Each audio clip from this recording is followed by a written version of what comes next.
Number 10. Bahamas Sawshark. When you have something named a sawshark, it's pretty easy to picture what it looks like, right?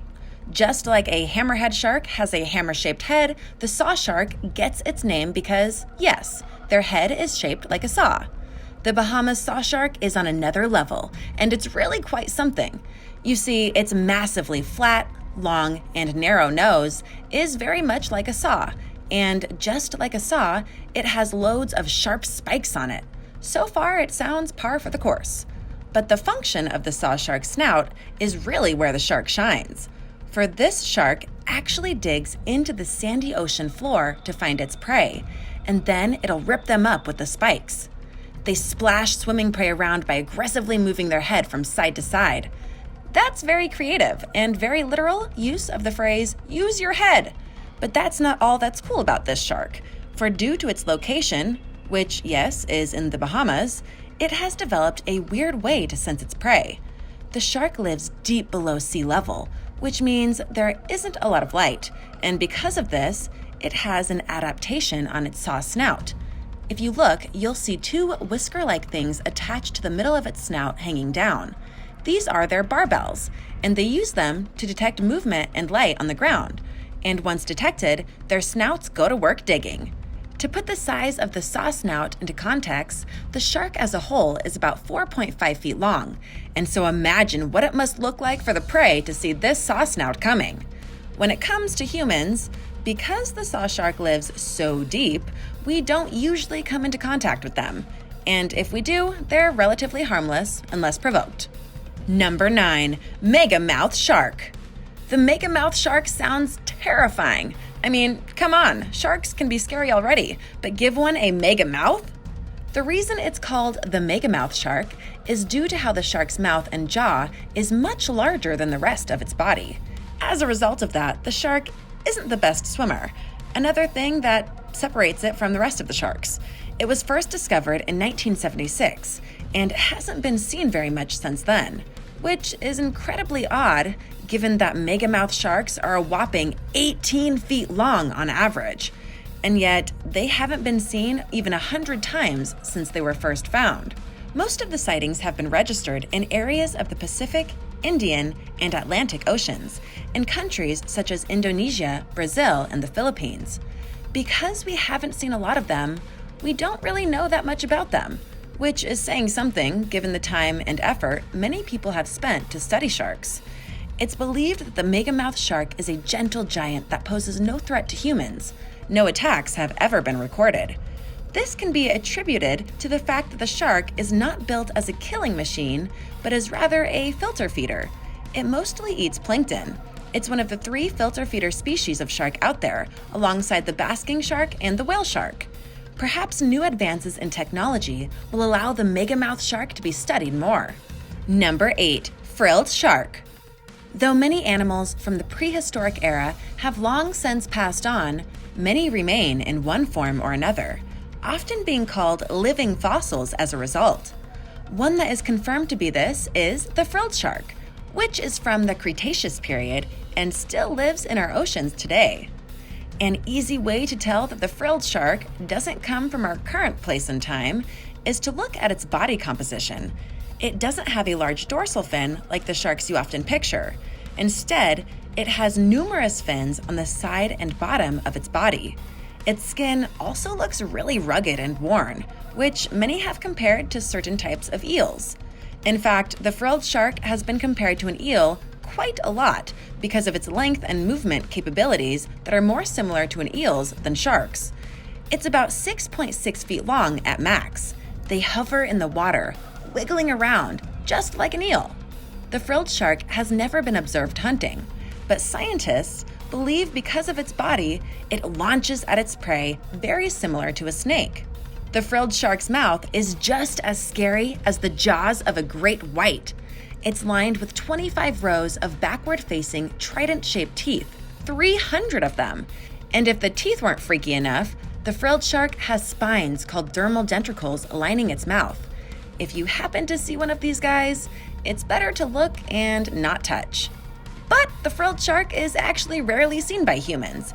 You'll need to go 5,000 feet below the sea level in certain parts of the ocean, like the Atlantic and Pacific, just to see one. Though some reports have it close to the surface in other areas, such as in Suruga Bay, Japan, where it's said to be only 660 feet below sea level at max.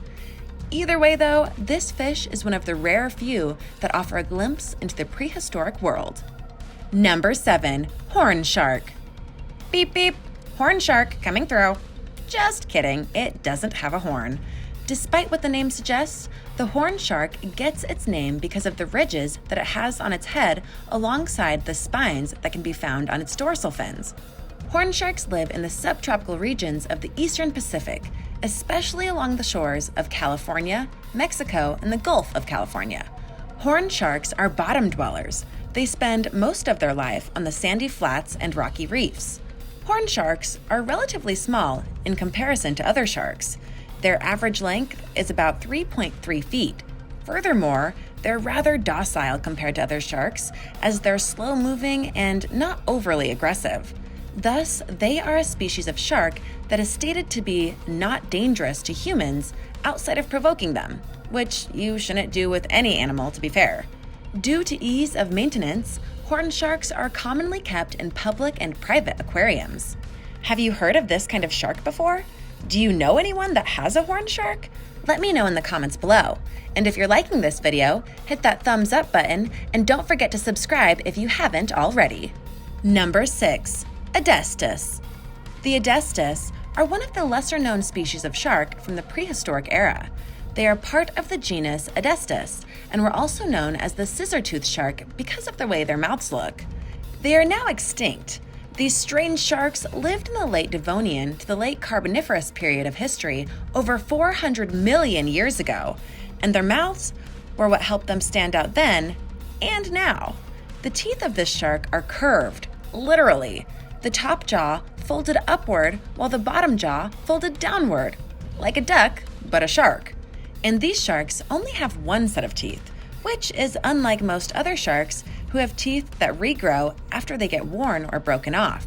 Due to these facts, it's unclear to many scientists how the scissor-tooth shark used to hunt, as it couldn't clamp down on its prey like its brethren. The working theory is that they would use their teeth to slash at prey, killing them and then gobbling them up after. Scientists do agree, though, that they were a fierce predator in the waters, mainly because they were over 20 feet in length. Number 5. Spotted Wobbegong. I promise you, this is the actual name for the shark, as the spotted Wobbegong can also be tied to its other name, the carpet shark. But either way, they're quite special. The spotted Wobbegong is kind of strange looking. It's flat and stocky, and when you look at its skin, you'll notice that it has a unique coloring and pattern. They're molted yellow, green, or brown in color, with saddle and O-shaped markings. That pattern is perfect camouflage on the ocean floor, allowing them to blend in and ensure that their prey doesn't see them. They can grow to about 10.5 feet. They have 6 to 10 dermal lobes on each side of the head and nasal barbels, which are used for sensing their surroundings. Another tool to help sense prey, as well as those that might try and harm them. These sharks are known to be both patient and aggressive.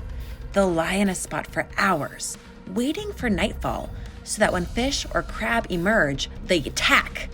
And the Wobbegongs have been known to attack humans, so watch out. They're also of the mindset that when you bite something, you don't let go. So one would be wise to look out for these sharks if near their waters, like in Australia. Number 4. Zebra shark. When you look at the zebra shark, you might think, why is it called a zebra shark when it has all of those spots? Well, that's because these sharks were born with striped lines, but as they mature, they get spots. While that certainly is an odd thing, it isn't the most bizarre thing about this shark. First and foremost, the zebra shark body is quite flexible and in a very unusual way. It's meant to be that way so that it can get in and out of tight spaces without much issue. Through this, it technically has more range than other sharks, who would have to stop when prey gets into an area they can't reach. Even though they're flexible, they're also pretty lazy, and spend most of their time just resting on the seafloor. They can reach lengths of about 8 feet. They like to live in shallow coral reefs and tropical waters. Zebra sharks are able to create virgin births, as in be able to make babies without partners. Now, usually, this is called asexual reproduction, but this is not that. It's actually called parthenogenesis, and what makes it truly bizarre is that scientists can't exactly explain why this shark does this versus other reproductive methods. One case actually had a zebra shark giving birth despite not being close to a male zebra shark for 3 years, showing that the wonders of the deep are not going to be understood for some time. Number 3. Angular rough shark. Another rather rare shark is the angular rough shark. This shark gets its name due to the very special scales that line its body. They're known as denticles, and it gives the shark a very unique look. Its preferred method of moving isn't swimming so much as gliding, and it's known to make frequent stops in places like sandy or muddy surfaces. In fact, they prefer to be near seabed surfaces, so they are rarely seen near the surface of the water, but have been found over 2,000 feet below sea level, and they're about 5 feet long. It's believed that angular rough sharks use a suction mechanism to feed on a diet of mollusks, crustaceans, and polychaete worms, a stark contrast from most sharks that feed on various fish. The angular rough shark has been noted to eat other shark eggs too. One of the reasons they're rare is that their population numbers are in jeopardy due to bottom trawling, fishing, as well as them being caught and used for oil, food, and other processes. Number 2. Pajama shark. The pajama shark, also known as the striped cat shark, is another shark with a unique body type. It's very loose, and its head is much flatter than most sharks. They have 5 to 7 dark bands or stripes that line their bodies. They don't get very big, only about 3 feet. But don't let that size disadvantage fool you. They're rather cunning predators. Off the coast of South Africa where they live, they like to hide in reefs and wait for prey to come around before ambushing them. The pajama shark also has a trick.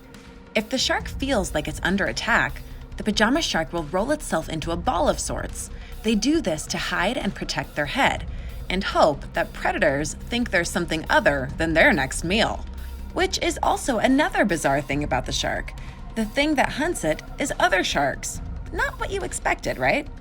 Still, despite being so small, they're actually quite populous and are found in many parts of the world, though South Africa is most definitely their common spot. Number 1. Cookie cutter shark. One of the reasons you might not have heard about the cookie cutter shark is that it's relatively tiny.